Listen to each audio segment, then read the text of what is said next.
Salam, hər vaxtınız xeyir olsun. Bu günləri mənim anamın doğum günüdür. Amma təəssüf ki, o artıq həyatda yoxdur. Yaşasaydı bu gün onun 61 yaşı olacaqdı.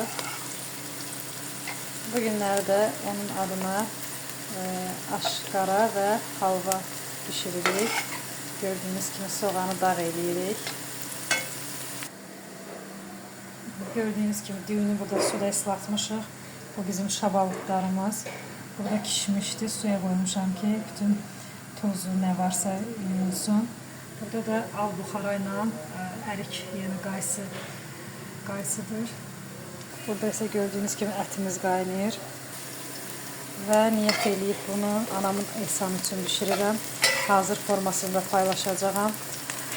Biraz sarımsaq da əlavə eləmişəm ki, rəngi çox gözəl, parlaq olsun.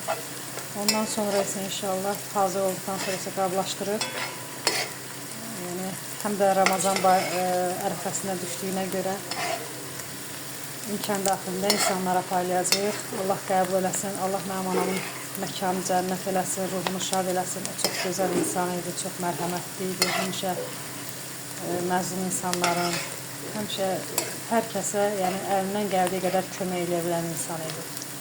Əminəm ki, o cənnətdədir. Allah onun yerini behişt eləsin. Hər gün dualarımızdadır, hər gün dualarımdadır və bugün də gedib onun qəbrini ziyarət elədim. Hazır formasında paylaşacağım.